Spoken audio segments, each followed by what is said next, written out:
And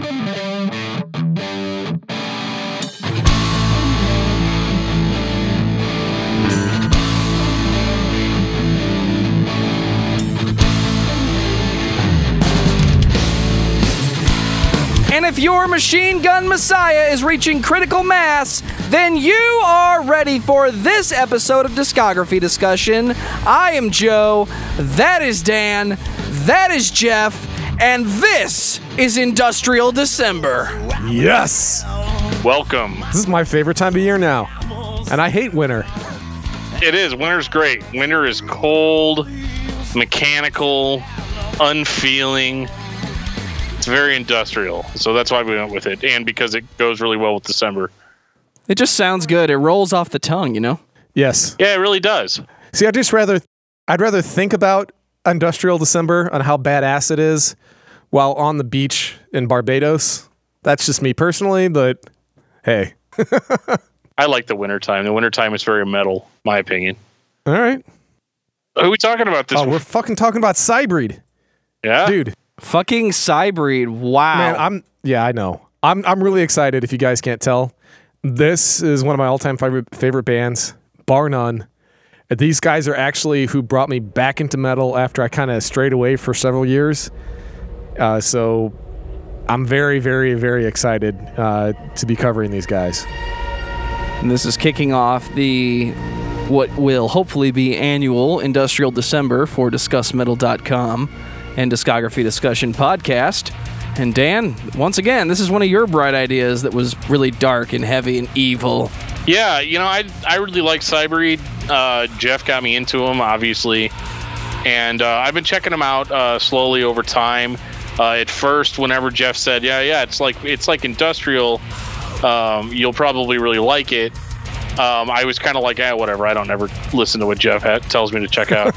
But this is true. it definitely grew on me. I definitely like the more metal aspects of the band. I've really gotten into industrial lately, and this band was kind of a good way to kind of ease me into the pool a little bit. But I'd listen to stuff like Circle of Dust before that, and I thought that stuff was really cool, but a lot of that stuff, kind of had more of like a 90s feel to it. And Sybreed is kind of doing it more modern, at least modern for, 12, 13 years ago? I think their first album came out in 2004. Yep, 2004. They're not cutting edge, but they're not old school either. Well, there's some stuff that they did on their first record that kind of became staples of other musical styles, which will at this point be nameless. But they were about 5 or 6 years ahead of the norm. Yeah, I guess them, Anemic and Fear Factory, I guess those three were like the torchbearers in the dark hours of quote-unquote industrial metal. Although the further you get into Sybreed's discography, the less industrial and just more straight up like melodic death metal it is. I'm glad you brought that up now, because when you say industrial to me, my brain starts at Nine Inch Nails. And I know Trent Reznor hates that, but let's be honest, that's how the majority of the world looks at it. And Sybreed has metal chops. They've got metal feel, but they've also got that atmosphere that goes along with electronic music. Holy shit, I didn't say it first. And I don't necessarily think that electronics or atmosphere automatically make you industrial, but we'll get into that in a little bit. And before we do, I'm going to take this time to say thank you to everyone for listening and for subscribing. If you are not a subscriber, you can find everything Discography Discussion at discussmetal.com. We are on Google Play. We are on iTunes. We are on Stitcher. We are on TuneIn Radio. So if you have an Amazon Echo product, you can say to it, Alexa, play the latest episode of Discography Discussion, and she will. We're also on Facebook and on Twitter at Discuss Metal. Be sure to like, favorite, and subscribe. It really helps us out. It lets us know you're listening. And Dan is going to tell us all about 5-star reviews. Yes, we do enjoy 5-star reviews whenever we get them. And, the thing is about 5-star reviews is that we like to see more of them. Not that we're not happy with the ones that we have. It has been really great seeing your guys' support to get us to be a 5-star rated podcast on iTunes. That's a huge honor, and it helps us show up better in search results and things like that. So we appreciate those who have reviewed us. And if there's any way you'd like to reach out to us to give us advice or give us information, or if you just want to, have a conversation with us, definitely hit us up. If you like our podcast and you want to see us do well, we definitely love seeing those 5-star reviews show up on iTunes. We have a YouTube comment from Mason Danza. Oh, Mason Danza. Mason makes a return. We will be in touch very soon, sir. This was on our Living Sacrifice episode that posted last week. Living Sacrifice was definitely a major influence of ours. First metal show I ever saw was these guys at Vino's in Little Rock. I have definitely been there, and that is an amazing fucking place. It was before Reborn had been released, but Bruce had already taken over vocals. Great job as always, guys. Keep it up. Well, Mason, thank you very much for listening. Thank you for that, and we will be in touch very soon, sir. Yeah, I'll send you a text soon, buddy. I'm wishing I was on the episode for his band, because I love those guys too. You talking about Tony Danza? Oh yeah. Hey, give it a year. We'll revisit it. That sounds great. Because why not? Yeah, we do revisit things from time to time. We also got a comment on Facebook from Josiah Heiberg. He's actually commented before, so we're glad that you're still listening, Josiah. That's awesome. And his comment was, "So good, guys. Love this episode. It inspired me to go back to Living Sacrifice and revisit them. They never really clicked with me. It's been years, and my tastes have definitely drifted towards their sound. And I'm stoked on a Circle of Dust episode. How deep are you going? Clayton has been involved in absolutely every fucking thing, even down to the guy who makes the Transformers sounds for the score to the latest Transformers movie. I bet you could get him to say a few words too." To which I actually did respond. I said, "We're just going to stick with the main Circle of Dust releases. However, that doesn't mean we won't talk about some of Clayton's other projects in the future." And Josiah, we do have a potential thing that you might be interested in coming later this week, so stay tuned for that. And keep the comments coming, man. Love talking to you guys. So, Jeff. Yes, sir. Tell me about Sybreed. Sybreed, what is there to say other than the fact they're really a two-man. Two men have been doing this from start to finish. They've had revolving bass players and drummers, but Ben and Drop, his name's Thomas, but he goes by Drop. He's the guitarist. Ben's the lead singer. Have been working on this as a collaborative effort from early 2000s all the way up until essentially it was around 2012, 2013, after they were done touring for God as an Automaton, that unfortunately they split ways. But it wasn't all bad. I mean, Ben's about as good as a vocalist you could get, but he had some other things that he had to take care of first, which, I mean, everybody gets that. Real life sometimes just gets in the way of everything else you want to do. I feel you, buddy. That's a very common thing amongst two-man studio projects is there's a lot of time for real life. What are you trying to say, Joe? And that's actually something I kind of wanted to hit on, since it is it's not really a studio project, but it eventually turned into that. Drop actually has his own studio, and he does a lot of work with other artists. He runs Downtown Studios in Switzerland. So he actually does a lot of work with a lot of other, metal or industrial metal, and actually he does other music as well. But yeah, he does like Clawfield and the Urkanauts and some other stuff that's actually pretty cool. People should check it out. And he's also the bass player in Samhail too. So if you're into that, I mean that's one of his primary gigs as well. So he's a very busy guy. So it's kind of understandable why. They kind of had to split ways because he's doing so much all the time. But yeah, great band, especially if you like stuff that's pretty technical, with a guy who's got one of the best screams on the face of the earth. Ben has got one of the best vocals. I mean, his clean singing is something you gotta kind of is an acquired taste.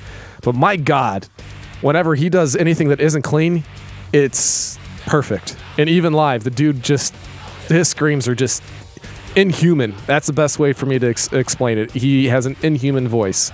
This has been Jeff's final thoughts in the opening of the show. Oh, dude, I could. You guys could just record me for like the next 3 hours of me talking about these guys. So don't worry, I will definitely have some closing thoughts as well. Cool. I'm going to bed then. See ya. Yeah, I agree with most of what Jeff said, and I think that this band's really interesting in the sense that I think that they appeal to kind of multiple crowds. I guess, on the industrial side as well as the metal side, and for guys like me that like raspy, snarly, growly vocals, it's definitely very much in line with that. So let's talk about 2004, Slave Design. Let's. I'm pretty sure they had an EP before this and more than one after it, but this is Discography Discussion. We talk about the major releases, and this was their first release. Yeah, and actually I believe it was their most popular of all the releases as well, which is interesting because I don't think it comes even close to being their best release. But I think it's it kind of hits on what Dan was talking about, the whole cross-platform. This is by far their most industrial of all the releases. And it was coming out, when at the tail end of industrial being, really, really popular. So I get why this is probably the most listened album, but by far is it not their best in my opinion.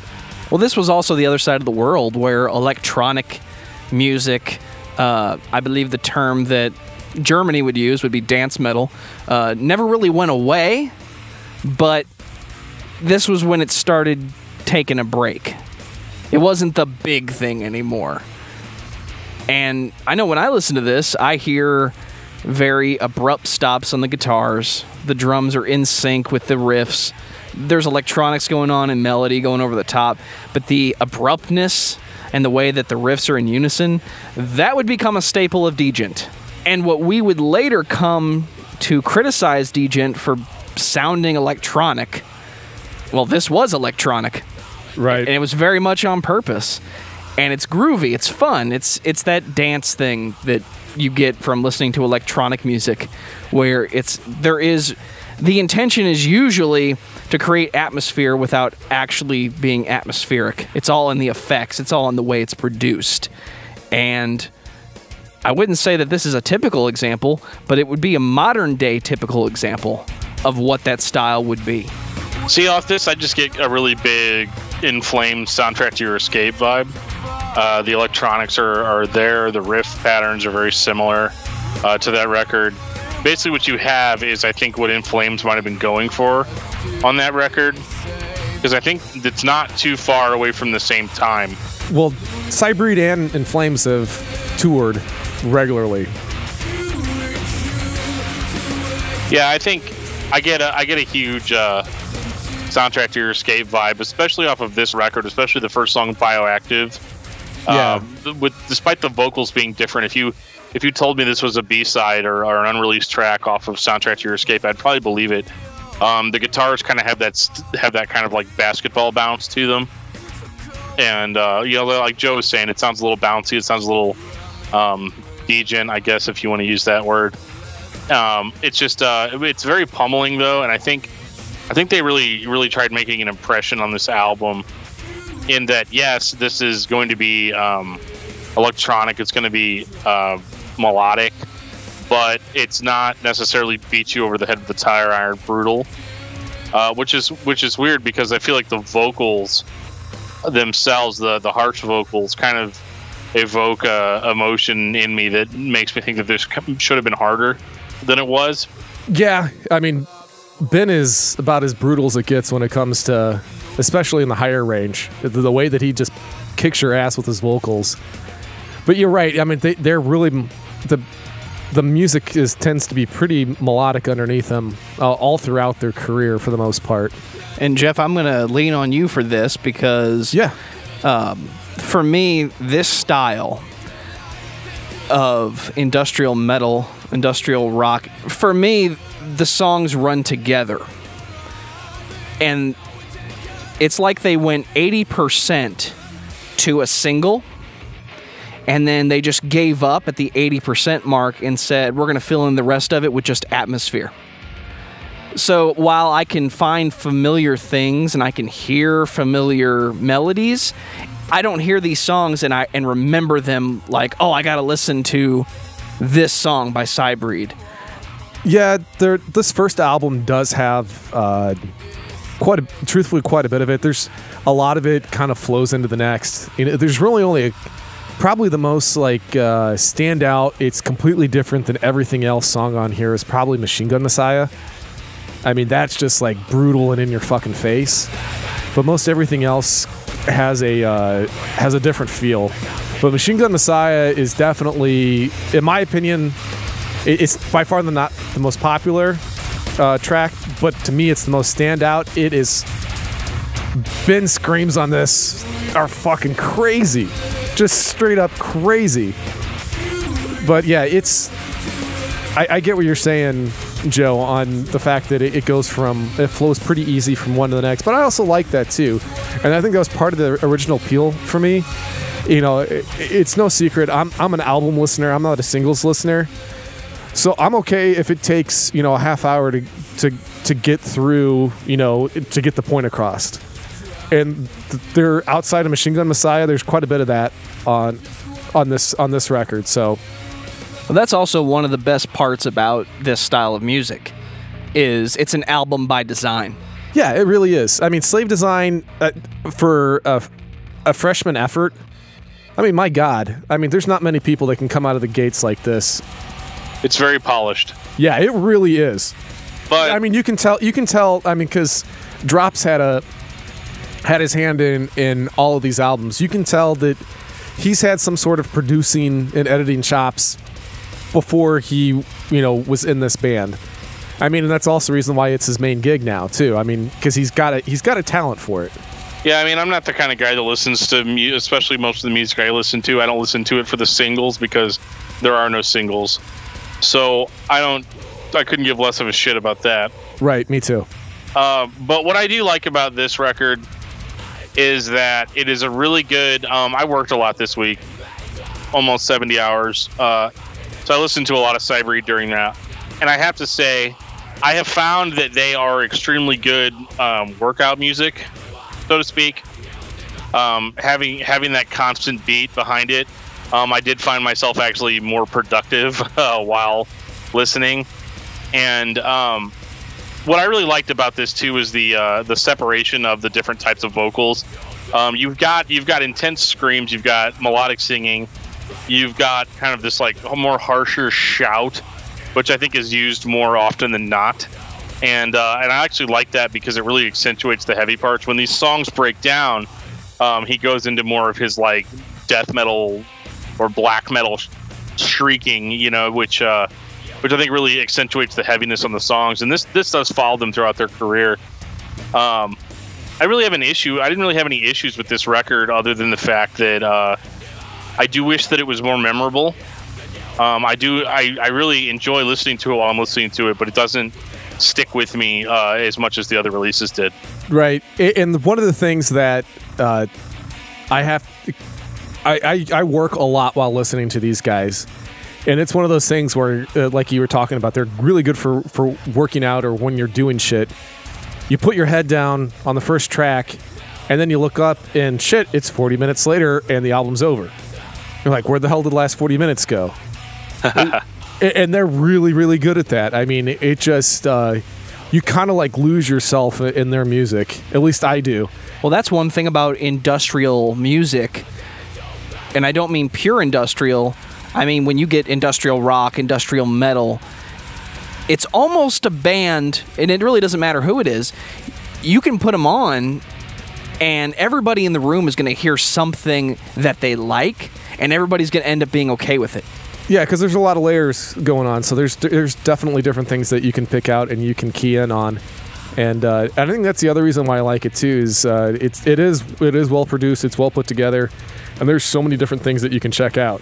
I would definitely rather hear this for the first time than another playthrough of the top 40 hits of the past 40 years at a random store. Oh yeah, on Main Street. Dude, when I used to run a record store, and I used to just like freak people out. Thank God I was in a college town, because they definitely did most of my buying. But whenever I get like an old couple come in, and I'm playing, I was playing like Sybreed or Soilwork or some other European metal band that I was into at the time, and they would just like freak out. But I turned that little goofy ass town into a bunch of metalheads. It was the best thing ever. I sold so much metal in the middle of nowhere, in the middle of Missouri, at a college town, that it was just fan-fucking-tastic. But yeah, these guys are great, and let's go to 2007. Yeah, Antares. Yeah, Antares. I mean, this is my favorite album. Still, probably not the best album though. But this album introduced me really to my favorite drummer of all time. He's a studio drummer for this. But the shit that he does on this, oh my god. Dirk Verbeuren, I mean, he's probably best known for he was a drummer for several years in Soilwork, and now he's the drummer for Megadeth. But they actually had to they did some YouTube videos on some of his drum tracks that he was doing, because they knew people weren't going to believe that one man was making all of this noise. So if you ever get a chance, just look that up, and you'll be like, holy shit, that is one guy making all that noise. That's not a drum track with a drummer. No, that's one dude doing everything, and it's insane. I am going to complain about this album running into the last album later, but I love how both of these records fake you out at the very beginning with the standard industrial intro. Yeah. And then they hit you with heavy fucking guitars and the fucking beat, and the electronic atmosphere is there, and then the vocals hit. Yes, they run together. They're almost companion pieces to each other. I disagree on that, but I've listened to them a whole lot more though too. But I love that use of the industrial fake out. It's like, and this isn't a techno album. No, this is straight up sci-fi metal. I mean, I like that. Dude, this shit is fucking awesome. Jeff Kane, 2017, sci-fi metal. Dude, that's what this is. I think this was better. I think this was better than the first album. Slave Design, yeah. Because this was more melodic, but the melodies actually went somewhere. I feel like on the first album it was like, okay, this has to be melodic because it has to. And a lot of it, like I said, sounded like other bands, sounded like some other albums, sounded very, very In Flamesy, or at least latter day In Flamesy. And in case you didn't know, that latter day In Flamesy sound isn't really my cup of tea. Which is actually why I liked the first album, because it was like that, but it was much better. But no, I really liked this one. I thought the singing was better, and it's weird because I typically won't praise an album for being more melodic than the last. But I think in this case it works. I actually hear the industrial on this a lot better. A lot. It's more clear, I guess. Whereas the first album, I don't necessarily know if I would have classified it as industrial. It sounded like In Flames, Dark Tranquility, like a lot of that stuff. And I like those bands. I like that sound, but I didn't really have room necessarily in my brain for another band that was playing a similar style. So I feel like maybe that first album was like, okay, we're a band, here we are, we exist. Antares, though, is to me sounds like what Sybreed sounds like from here on. Yeah, agreed. I mean, I think they definitely found their footing on this album. I think that's probably part of the reason why I like it so much, is the fact that it's like, okay, this is who we are, and this is the direction we're going. I mean, if all right, Joe, go straight to Dynamic, because that's fucking insane in the beginning. I'm glad you mentioned it, because that's one dude. This was going to be the song that I was going to mention as the standout to my mind. Yeah, this is, dude, Dirk Verbeuren is a goddamn beast. Absolutely. I mean, I'd like to hear any other drummer do the shit that he does on this track. I want to know. Insane. Oh, there's one guy. There's one man. All right. Anyway, That's fine. I know. But I mean, I think in modern drummers, he's criminally underrated, and unfortunately, he's stuck with Megadeth, where he's not using He's his just full, keeping a beat, bro. Yeah, he's not. I mean, I know it's a bigger name for him to get noticed. I would take a higher paying job. Yeah, and that's exactly what he did. But I mean, he's done a lot of collaborations with Devin Townsend, so that should be enough to make you understand on how good this dude is. Because Devin Townsend, he sleeps with a knife. Yeah. Yeah, Devin Townsend does not mess around. That's almost sci-fi right there. Yeah. We need to put that on next year, I think. Dynamic's a good song. I really like Neurodrive a lot. Yeah. Dynamic's interesting to me, though, because it is actually the only... I know earlier Jeff was saying that the band describes themselves as Black Wave, which is probably the dumbest descriptor I could imagine. Or maybe it's Death Wave. I can't remember, but they... Well, whichever. This is 2007, where everybody had to make up their own genre. This is the closest to black metal the band got with that intro. It sounds very black metal-ish to me before kind of kicking into more of like a... kind of like their metalcore melodic death metal sound again. But this album, too, separates itself from being really quite like those genres with its extensive overuse almost of keyboards and drum programming. And that's really... This is the point where really that's all that they're holding on to as far as the industrial side of it. Because to me, industrial music is usually more electronics-driven, whereas electronics just sound like an accompaniment to the music. I feel like in a lot of ways you could strip the electronics off of this and you would still just have a decent melodic death metal record. I agree. I think even though I talk about Dynamic and then actually the end of Revive My Wounds, that's another one where Dirk is going fucking crazy on the drums, like the last minute of that song. But the standout track for me on this is probably 12 Megatons Gravity. That's probably my favorite track on this, and it's probably because it's all over the place, and it definitely has more of an industrial feel, especially on the intro. I would definitely say this is the song where the glow sticks show up. Yeah, it is. But this whole album's great. I think I thought you guys would have fun with the fact that there's a track on here called X and Fairies. So that is pretty fun. Yeah. not the same vibe, but yeah. No. But yeah, this album was actually what put me back on track with metal. And that's probably why it's my favorite, because I kind of had gotten into the I don't know, I was depressed and got really into the whole indie folk bullshit. I mean, and I still enjoy that from time to time, but I needed something to kick me in the ass because I was having a really rough time, and I had actually made a Pandora channel for Atreyu, and I was listening to Atreyu. I'm like, yeah, this is the same run of the mill. So Atreyu would come up, Kill Switch Engage, all that kind of shit would come up, and then I started an In Flames channel after that, and this came on like the third song. I'm like, holy shit, what is this? Because I'd never heard anything quite like 12 Megatons Gravity, and I was like, I gotta check these guys out. And I bought everything I could get my hands on since then, except for the next albums. They had a Japanese track that was way too fucking expensive to get it here. It was like $80, and I was like, I'm not going to pay $80 just for one song. Oh, I remember when imports were actually imports, and they would cost 3 times as much to get your hands on. Yeah.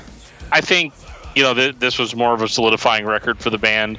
I definitely enjoyed it more. It's definitely a step up from their previous material. Oh, yeah, no question. But I do have to agree with Joe here and say that Sybreed is not the kind of band that you want to just cram their entire discography in 5 days, which is what we do. It's the only downside to our format sometimes, is that sometimes we don't necessarily get to spend the amount of time with an album that we really need to spend with it to find the more find the deeper cuts, I guess. Right. Their music is really, really busy.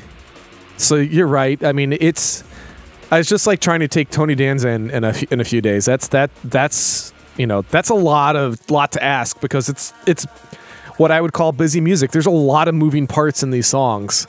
So trying to, digest all of that in a week sometimes is an insurmountable task.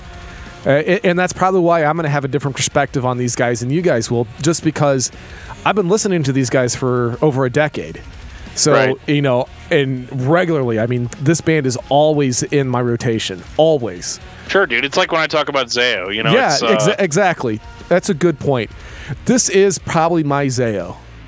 Well, and I think this is definitely, and whenever I say that the albums seem to run together, that it's hard to digest all of it, I'm not saying that necessarily to be hypercritical, because, it's not the artist's fault that you can't be bothered to pay attention. You know what I mean?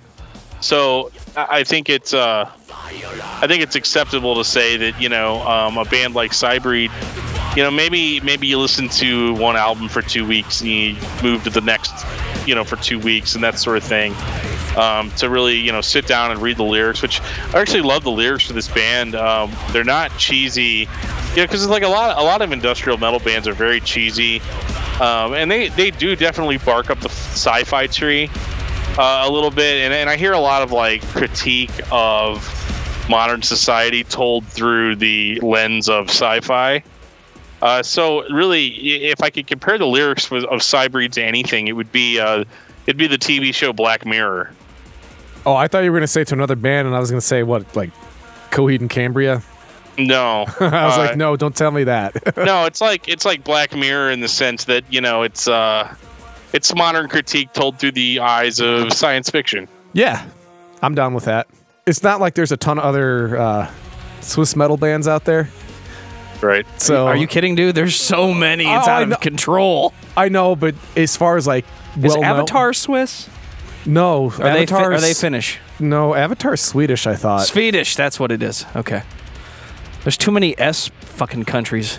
Oh, it's Swedish, so, it's metal. So Roxette's metal? Woohoo! All right, They're yeah. Swedish. At least a little bit. ABBA, they're metal. All right, well, before I go and get my glow sticks out, Ace of Base. I think we need to move on to the Pulse of Awakening. Oh, yeah, dude. No, go get them. You need them for this record. Oh, dude, you are not kidding. I need them for this record. Dude, this record, this is the culmination of Sybreed, in my opinion. This is by far, and I don't think it's even close, the most complete and best Sybreed album. I was going to say this one is my favorite of the four. So yeah, it's not my favorite, but I think it's simply because of the sentiments I have for Antares bringing me back into the metal fold. So, sure. It's just, we've talked about that before, but yeah, Pulse of Awakening is about as complete as it gets, and it's got my favorite song that they've ever done on it as well.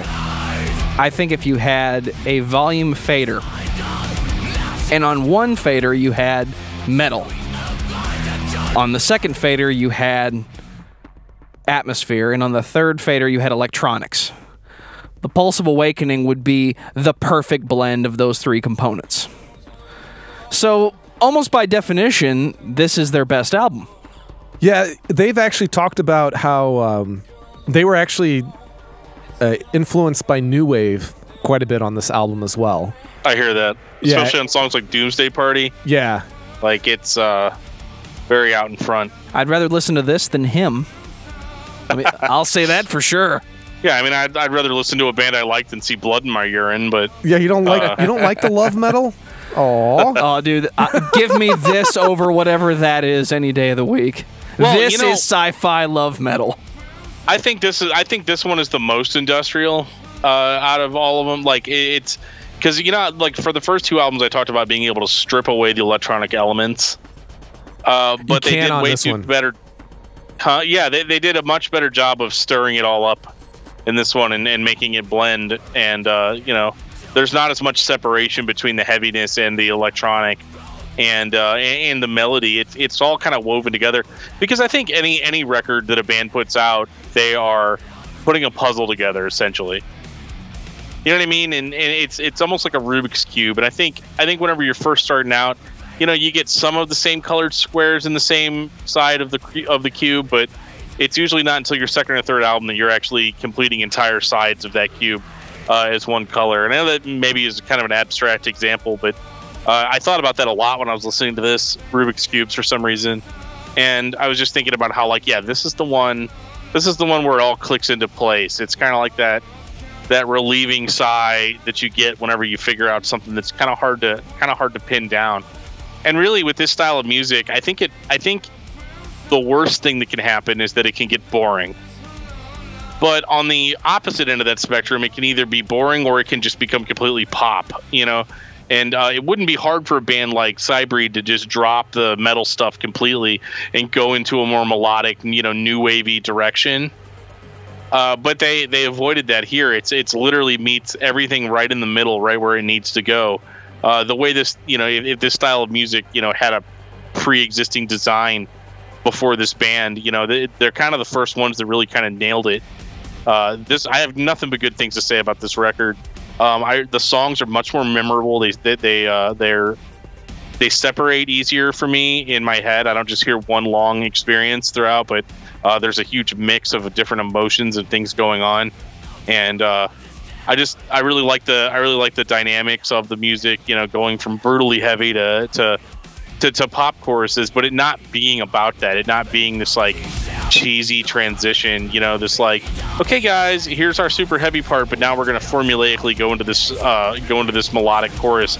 It's not like that. It's really broken up. Yeah, it should feel like it should actually be there. Right, like it was composed. Right, and that's mainly because it was. I mean, he Drop got his, had his experimentation is finished. Now he knows what he's looking for a completed product. Right. And that's exactly what this is. This is a complete product. And, it just kicks your ass right off a Nomenklatura right off the get-go. Damn, what a way to open an album, man. Absolutely. Yeah, Doomsday Party, Human Black Box, Electronegative, Lucifer Effect. These songs are just one after another, and this is not just some little 30-minute deal too. This is like an hour long, with songs that actually have some meat in them. I don't think there's any song on this record that's less than 3 minutes. Well, yeah, and the closer's like really long, but yeah. Yeah, but that's a lot of white noise for like the last 10 minutes. It's mostly silence, but yeah. No, it's white noise. It's like a white noise. It's not silence. It actually has one of my favorite covers on it too. And it actually harkens back to they do a really good job of going back to one of the bands that really brought the darker side of industrial to light, and that's Love Like Blood. I thought that was a fantastic cover. Maybe I can understand some people getting pissy about it because it's too much like the original, but the original song by The Killing Joke, which is a great band. If you haven't checked them out, you really should. It's a great fucking comic too. Yeah, it is a great comic, but since we're in industrial December, let's pay homage to our roots, and they really, really helped put it on the map back in the day. When everybody was looking at the pop side of it with Depeche Mode, the Dark Underbelly was the Killing Joke, and they were fan-fucking-tastic. I don't know, Jeff, when you say it sounds too much like the original, to me that sounds like, well, these guys know how to read sheet music. Because that's always the excuse is, I wanted to do it my way and have it be different. And it was, no, I just don't think you were capable of performing it the way the artist wrote it. So you decided to change it rather than pick a different song. Yeah. Well, see, I didn't know it was a cover. Yeah, it is a cover. That speaks a lot to this album in the sense that to me it just sounded like a natural progression, right? In their music, which is a great reason to throw anything in there, And no, I thought this sounded really good, and I liked how different it sounded than the rest of the record. And I'll definitely have to check that band out, The Killing Joke, because I'd never heard them before.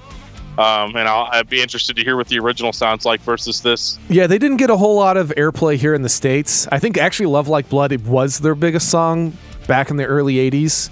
Yeah. From The Killing Joke.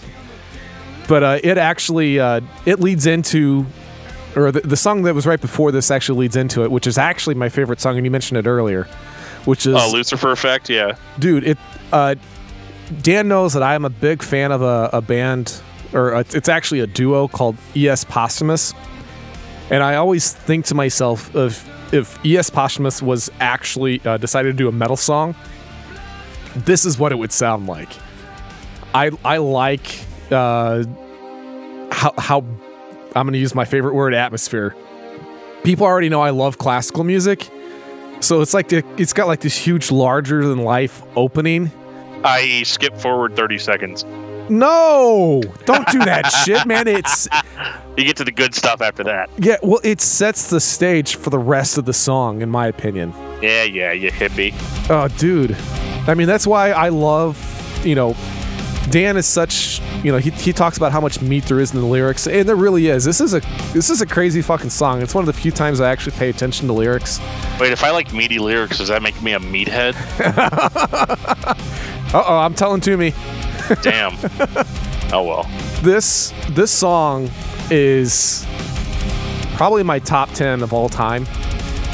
I actually bought my last pair of speakers specifically because of this song. I listen to I tend to spend way too much money on my audio, as people who know me can attest to.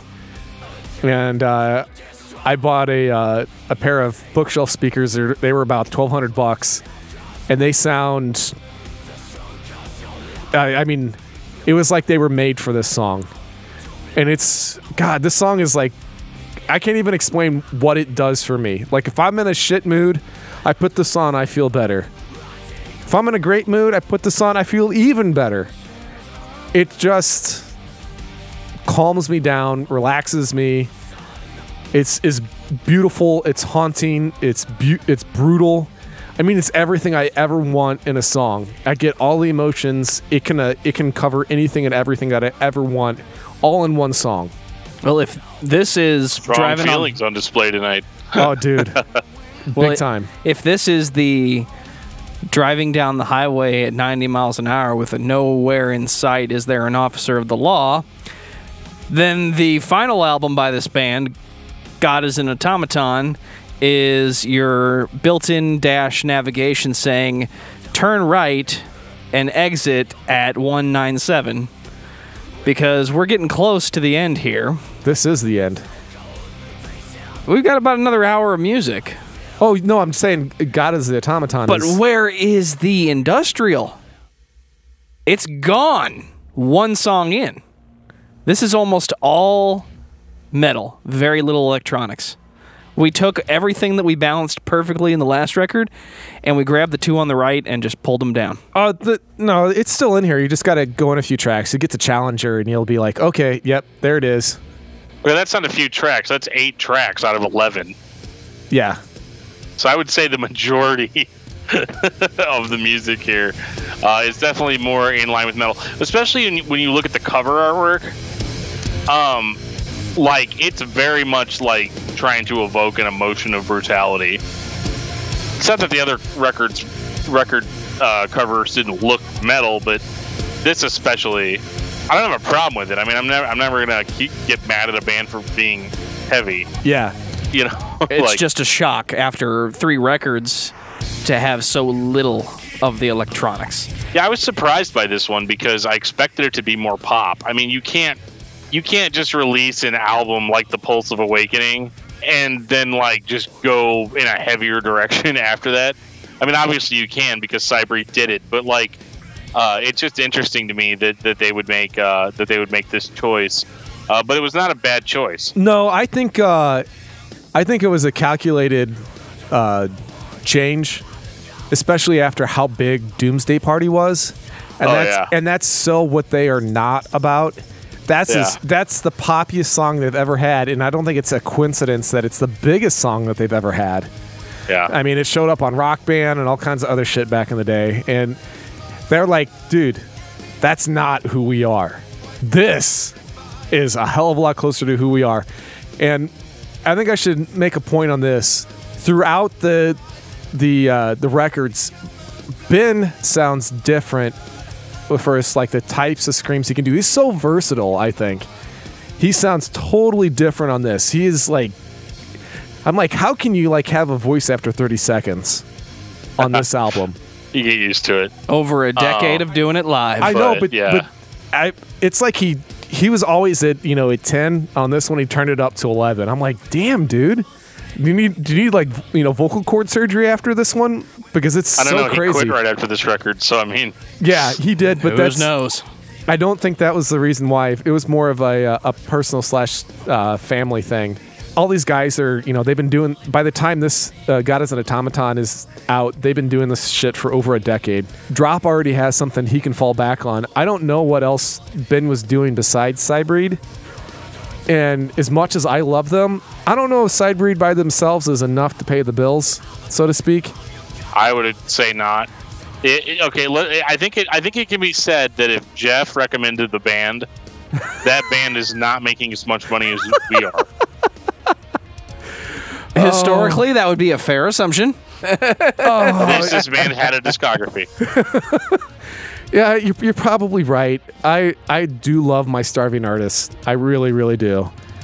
But I'm really excited that at least Drop has been able to have other people that feel the same way that I do about him, and have had people come to him to get his signature sound on their albums, especially like Cloverfield, which if we ever do like a hodgepodge episode of industrial metal, those guys will definitely show up. They don't have enough discography to have their own, but they are fantastic as well. And you can tell that Drop has had his hands on everything that they've done on their composition.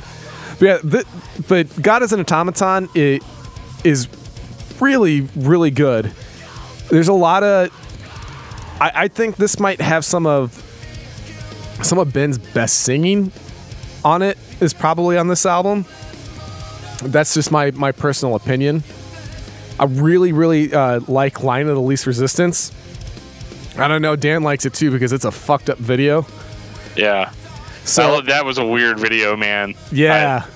It's weird too because it definitely reminded me, like what I said earlier, it reminded me like I felt like I was watching an episode of Black Mirror. But Sybreed was there, so it was all good. Yeah, and I think 5 years prior, and I think that video does a really good embodiment of who Sybreed is as well. Yeah. I mean, the visual imagery really matches up with the lyrics. Yeah, it really does. And just the overall sound of the band. Yes, it does. This kind of like high tech, futuristic sort of sound that they were going for. Yeah, that's what's hidden underneath. That's really the bones of their music. Is this futuristic high tech shit? And everything else is just kind of like polish on top. But there's really if you stripped everything down, that's really what they're about. Into the Blackest Light for me. That was dude, I was jamming the shit out of that song on the way down. Put that one on, Joe. That song is fucking crazy. Yeah, I'm listening to it right now. Dude, that is so fucking awesome. Yeah, that's definitely my standout track on this record. I really like High Tech versus Low Life though. Yeah, you're probably those are probably my two favorites. I probably think Into the Blackest Light's my favorite, but I really do like. I think my second favorite is the Line of Least Resistance, and Posthuman Manifesto is really good too. This particular song, there's almost a not quite the same band as Opeth feeling. The way they are using the electronics and the dissonant guitars and the rhythmic drumming. Yes, I know that drumming is a rhythm by definition, but just go with me on this one. It almost sounds like a fake Opeth, and that's a compliment. I think this is just straight up. This sounds like industrial metal to me. This song does. Starting with like Challenger. You're talking about this doesn't sound anything like Fear Factory. Oh shit! Like they're the only standard bearer. This is more like the anemic type of vibe of industrial metal. I guess because they're kind of like a chaotic industrial metal band. They're all over the fucking place, and the vocals on Into the Blackest Light remind me a lot of Extol, like later Extol. Yeah, I can see that. There's some brutality on all these records. Some, for the most part, they're just heavy and atmospheric.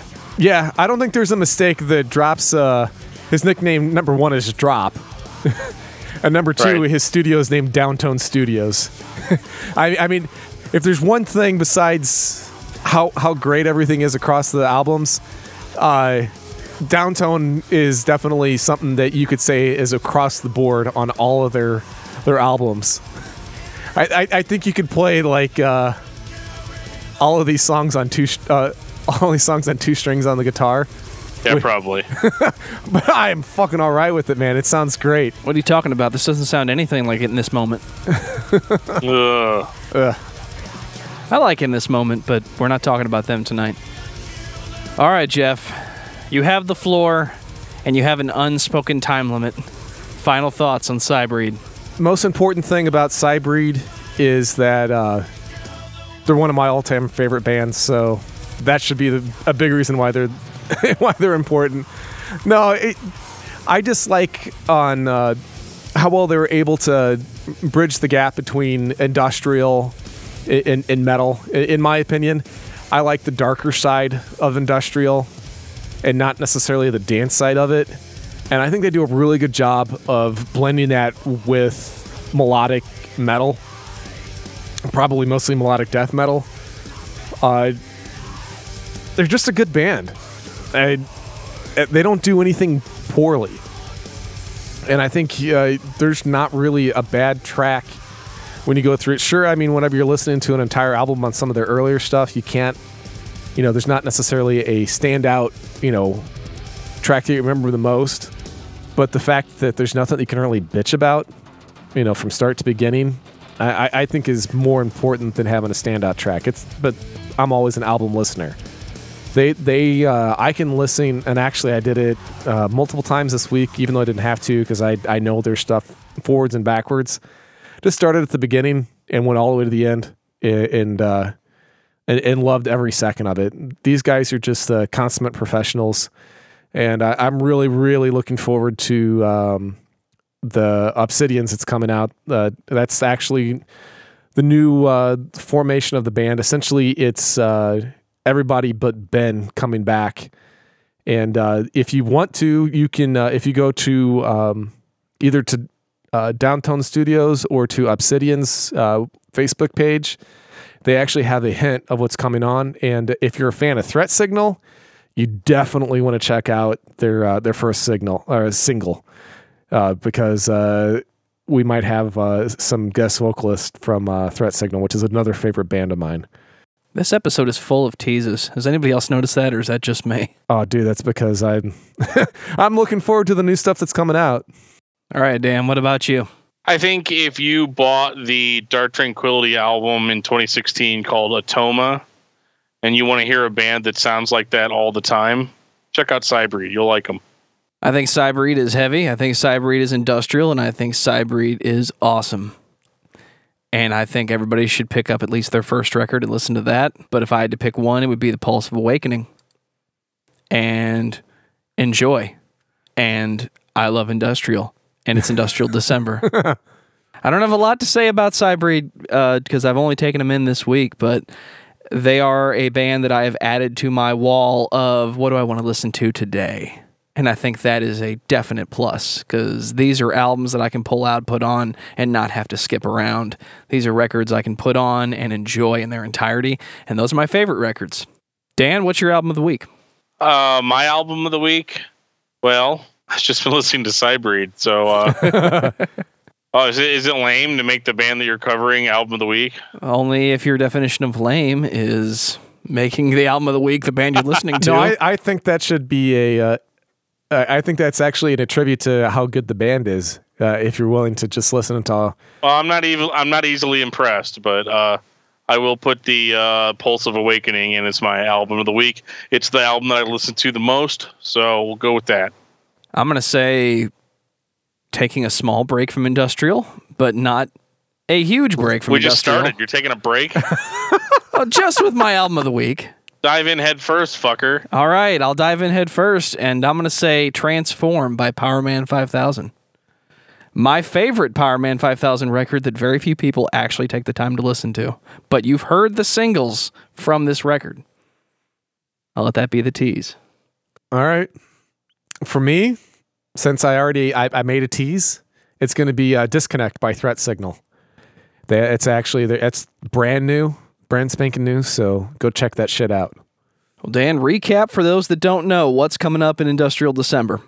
Industrial December, next week we are talking about Clank, and from what I hear, next week we may actually be talking to Clank. So that would be cool too. And we've got Circle of Dust coming up, and it's going to be good. You're going to have more programmed drum loops than you can shake a stick at. So, and what's going to be our final band of the month? Because I know the Christmas special this year is going to be Project 86. Yes, we're doing Project 86.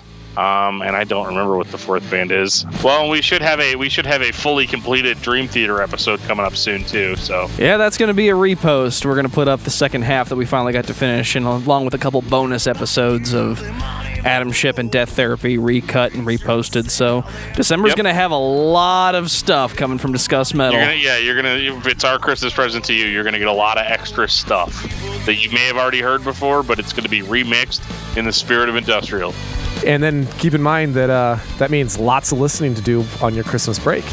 Absolutely. And on that note, this has been episode 40 of Discography Discussion. Thank you for listening. You can like us on Facebook and follow us on Twitter at Discuss Metal. Subscribe to our podcast everywhere you listen to podcasts, including Google Play, iTunes, and Stitcher. Visit discussmetal.com for all things Discography Discussion, and please send questions and comments to danandjoeshow@gmail.com. If you are not a patron, you can become one at patreon.com/discussmetal. We have some sweet perks. Give me your money.